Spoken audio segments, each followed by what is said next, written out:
নমস্কার বন্ধুরা, কেমন আছেন সবাই? আশা করি সবাই ভালো আছেন এবং সুস্থ আছেন। আমার গলার কন্ডিশন কিন্তু খুবই খারাপ, ঠিক আছে? তো সেই কারণে আমার কথাটা একটু কষ্ট করে আপনাদেরকে বুঝে নিতে হবে। তো আজকে চলে এসেছি একটা রেসিপি নিয়ে, যে দেখতে পাচ্ছেন মাছগুলো, এটা হলো একদম ইলিশ মাছের ডুপ্লিকেট, ঠিক আছে, ফটোকপি। তো এখানে আমাদের এখানে খয়রা মাছ বলে, কোথাও মুকুন্দি মাছ বলে। আপনারা অবশ্যই কমেন্ট করে জানাবেন আপনাদের এলাকায় এই মাছের নাম কী। তো এটা একদম ছোটো ছোটো হয়, টেস্টও পুরো ইলিশ মাছের মতোই হয়। তো এর যদি পাকা তেঁতুলতে টক করা হয় না, খুব সুন্দর লাগে খেতে। তো আজকে অনেক দিন পরে আমার বরের আবদারে বানালাম এই তেঁতুল দিয়ে সুন্দরভাবে টক। তো আমি ভাবলাম যে এই টকটা সচরাচর আমি খুব কম খাই টক, কারণ একটা অ্যাসিডিটির প্রবলেম আছে বলে। তো বানালামই যখন শখ করে, তখন আমার বন্ধুদের সাথে শেয়ার করি। অনেক দিন পরেও এই মাছটা এনেছে। তো সেই কারণেই প্রথমে মাছটাতে একদম ভালো করে কেটে লবণ হলুদ মাখিয়ে রেখেছিলাম। তারপরে কড়াইতে দিয়ে দিলাম সর্ষের তেল। এই রান্নাটা কিন্তু পুরোটা সর্ষের তেলেই করতে হবে।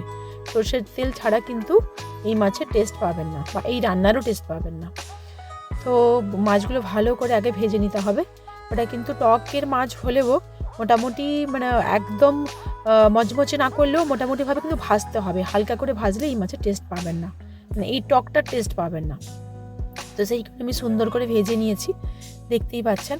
এবার আমি মাছগুলোকে তুলে রাখবো। এবার এর মধ্যে কয়েক পিস আমি টক করব। তো চলুন এবার প্রসেসটা। তো আপনাদের হ্যাপি নিউ ইয়ার সবার কেমন কাটলো আপনারা অবশ্যই জানাবেন। আপনাদেরকে আবারও বলছি হ্যাপি নিউ ইয়ার। অনেক দিন আমি ভিডিও দিতে পারিনি, তো আজকে অনেক দিন পরে একটা ভিডিও শেয়ার করছি। তো সেই জন্যই আমার গলাটার প্রবলেম ছিল বলে বুঝতে পারছেন। আমি এই অবস্থা যদি ভয়েস দিই, আপনারা কেউ আমার ভয়েস বুঝতে পারবেন না, তাই আমি দিয়েছিলাম না। বাট অনেক দিন বন্ধ ছিল চ্যানেলটা, মানে বন্ধ, রানিং না নেই, তো সেই জন্য বাধ্য হয়ে আমি দিলাম আজকে। তো এই দেখতেই পাচ্ছেন একদম পাকা তেঁতুল জলে ভিজিয়ে রেখেছি। ওটাকে ভালো করে মাখিয়ে হাতে একদম মাখিয়ে ওই জলটাকে পুরো গাঢ় করে জলটা করে নিতে হবে। তেঁতুলের খোসাগুলোকে ফেলে দিতে হবে। এবার একটু বেশি পরিমাণে সরষার তেল দিয়েছি। সরষার তেলে দিয়েছি 5 ফোড়ন আর শুকনো লঙ্কা কুচি।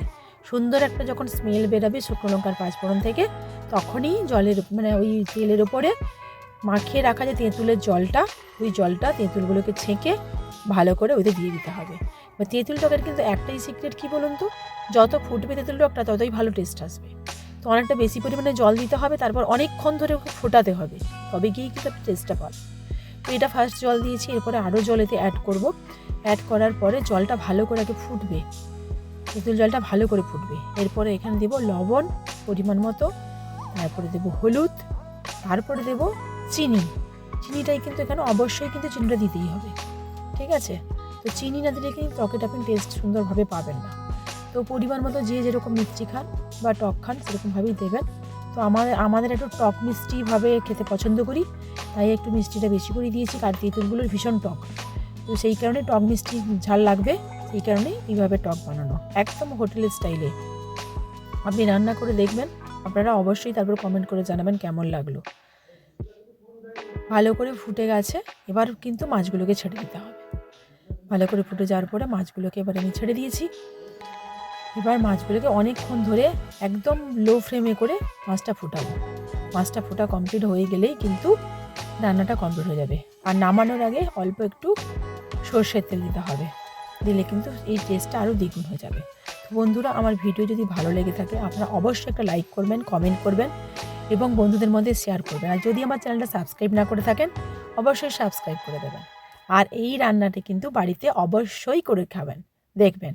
কারণ এখন শীতকাল, সামুদ্রিক মাছ, ইলিশ মাছ এখন পাওয়া যায় না, কিন্তু ইলিশ মাছের অল্টারনেটিভ হিসাবে আপনারা এই মাছটা খেতে পারেন। ইলিশ মাছের সমানই টেস্ট পাবেন। হয়তো ইলিশ মাছের মধ্যে সেম টেস্ট তো পাবেন না, বাট সেই টাইপেরই টেস্ট পাবেন। আর সামুদ্রিক মাছের তো অনেক গুণ, তো আপনারা সবাই জানেন সামুদ্রিক মাছের গুণাবলী সম্পর্কে। তো সেই কারণে সেটা নিয়ে আর বিস্তারিত বলতে চাইছি না। আমার রান্না শেষ, আপনারা দেখতেই পেলেন। নামানোর আগে জাস্ট একটু অল্প সরষের তেল ছড়িয়ে ঢাকিয়ে রেখেছিলাম, এরপরে আমি টকটা নামিয়ে নিয়েছি। ঠিক আছে বন্ধুরা, অবশ্যই করে খাবেন, শীতকালে করে খাবেন। এতক্ষণ দেখার জন্য থ্যাংক ইউ, টাটা।